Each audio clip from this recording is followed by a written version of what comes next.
back to the Board Game Co channel, and today we are doing a preview of Ding Dong. This is a game by the Gaming Spark, and this is a paid preview.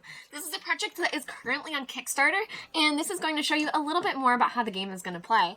Now, this is a Halloween-themed game based on trick-or-treating, but it's going to be a little bit different.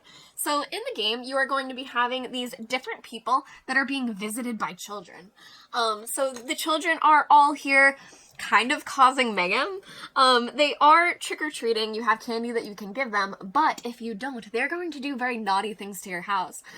So they will be able to egg your house, toilet paper your house, or just keep ringing your doorbell and they run away and you can't answer, and those dang kids. So, throughout the game, I'll show you what you're going to be doing. So everyone's going to have their own unique player, and with that you're going to have a player card which will give you an ability. Some of these are one-time actions, some of these are different things that you can do, and you'll also have your point check. That's where you're scoring different things. Now these little tokens are called decorations. These are decorations that are at your house, and different children will appreciate different types of decorations. We'll get there in a second. As you're playing, you will also have a weakness. So Mr. Wilson's weakness is toilet paper. So when his house gets TP'd, it just drives him insane. It makes him more crazy than any other thing in the planet. So he does not want to be TP'd.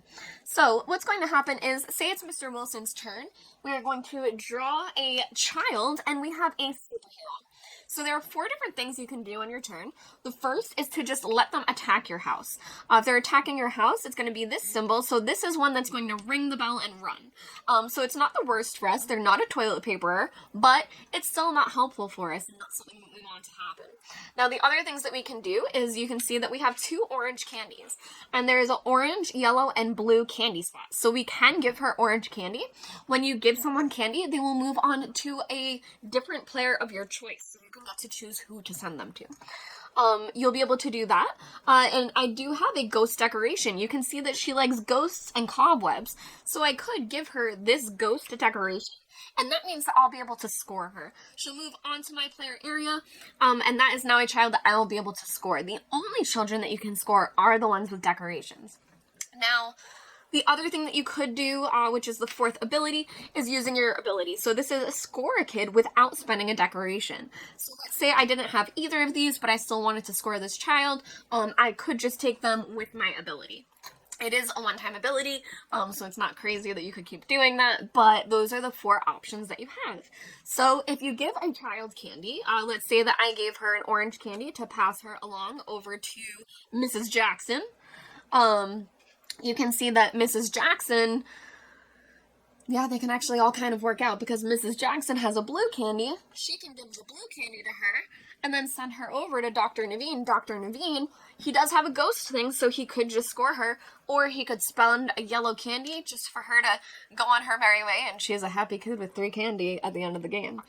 That is basically the turn structure. You'll go around drawing different children and then dealing with the consequences, either letting them attack you, spending decorations to score them, or spending candy to push them onto someone else. And then at the end of every round, you'll be able to go to the Halloween store. Now, players do start with money, so you'll be able to buy things pretty much right away.